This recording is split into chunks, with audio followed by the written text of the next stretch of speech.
Hi, my name is Riley and I'm going to be reading The Smart Cookie by Jory John and P. Oswald. The Smart Cookie. Oh, those look yummy. Oh.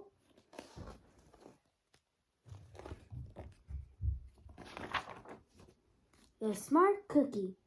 Get it? It's a cookie jar, but she's in it with her desk and stuff. That's how cute. Greetings, I'm a cookie.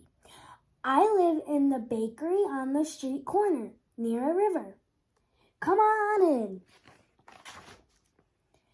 Welcome to our little community. It's a warm and supportive place to spend some time. Pretty fancy, These days, life is sweet, but my journey wasn't always a cakewalk. When I was younger, I couldn't have imagined fitting in here. For a long time, I didn't feel comfortable speaking up or sharing my ideas. I didn't feel like a smart cookie. I wanted to be a cookie who knew all the answers, a cookie who felt confident in a group, a cookie who said, aha, when solving a puzzle, like this, aha. Looking back, I had some trouble in my early days. I went to school in a gingerbread house. Our teacher, Mrs. Biscott, was kind, patient. When I arrived each morning, she waved at me and smiled. But I didn't get the best grades, and I never raised my hand because I couldn't think of answers as fast as the others. And I was the last to finish most tests. It wasn't because I didn't care, and it wasn't because I didn't try. Sometimes I'd get distracted and mess up, even though I knew the materials. Those were the most frustrating moments of all. Once I misspelled a word, though, that was rough. Another time I added when I meant to subtract. Occasionally we'd have a lesson where I had absolutely no idea what was happening. I just couldn't keep up. I imagined that my desk was a raft and that I was completely lost at sea because that's what it felt like. At night, I slept in a cookie jar. I had about 6 dozen roommates. Move, you move, no you move, no you move, no you move. I'd stay awake and stare out the window and worry, sigh, and it went this way day after day after day. But then something happened that changed everything.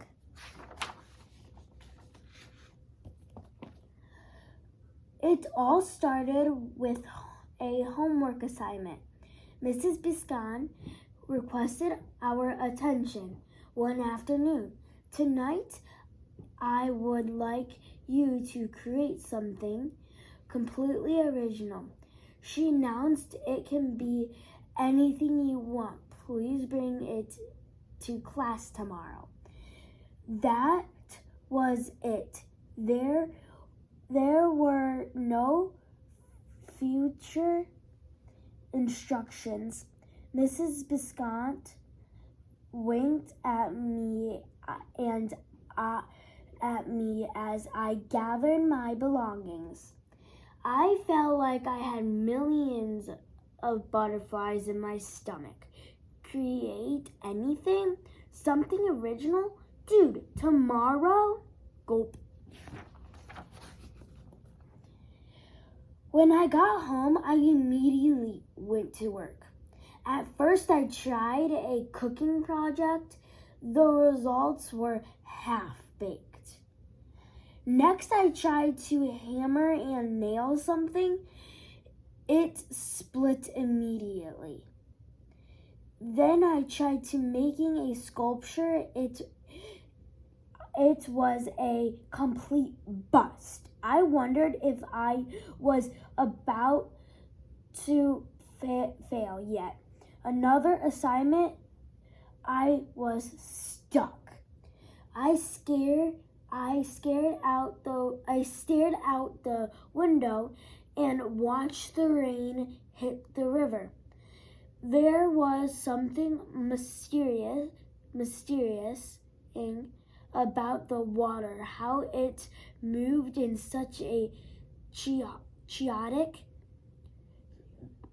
chaotic way, swirling around and around, yet immediately figuring out exactly where it needed to go. Suddenly, I had an idea. I decided to write something original, a poem. Aha!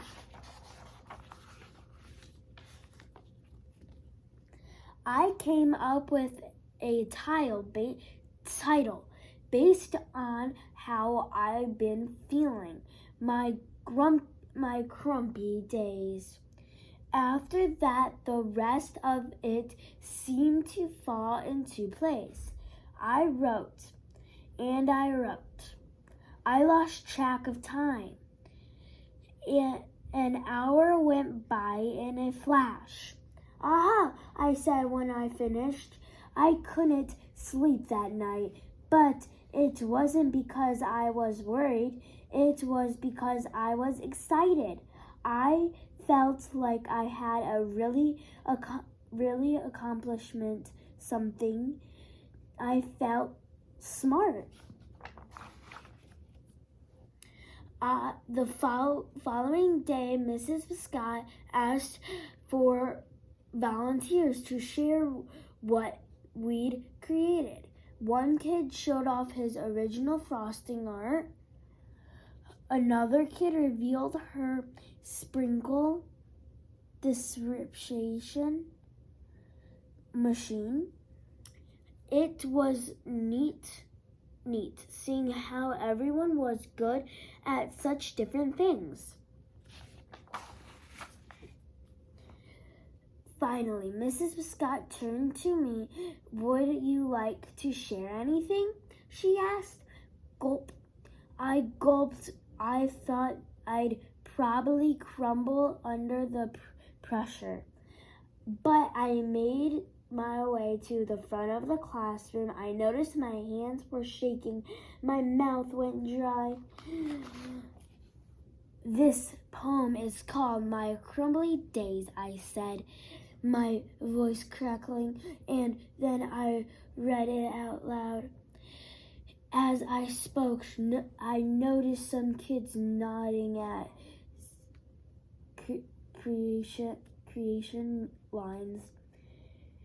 Other kids laughed at parts that weren't supposed to be funny. As I built toward to the final, I felt myself becoming more confident and animated. And in the end, everybody clapped their cheered. I promise you this, I'll never ever forget it. Mrs. Scott was beaming. No one but you could written that poem, she said. It was completed, original. Aha! I had done it. I created something and shared it with the world. Well, my world at least. The rest of the day was a blur. My recess, I was already planning my next poem. I would call it My Sweet Morning. Aha!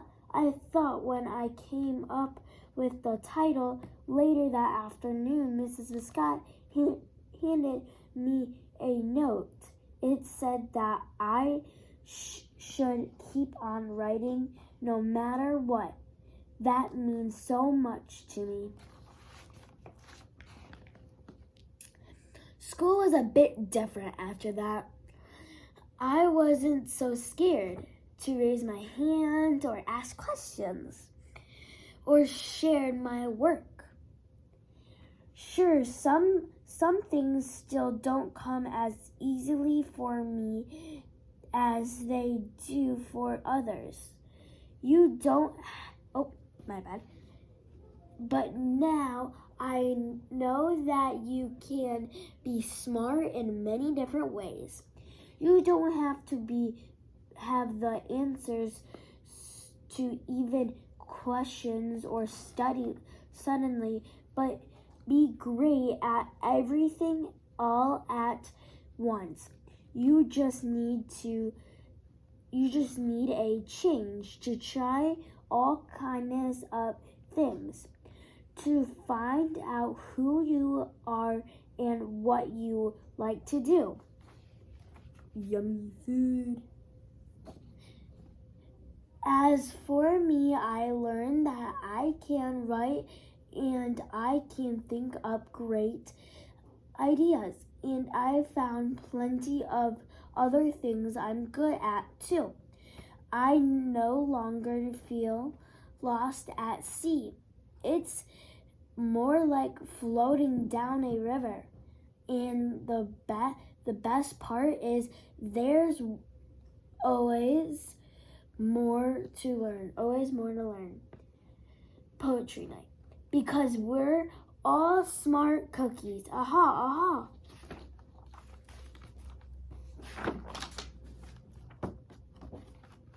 The end.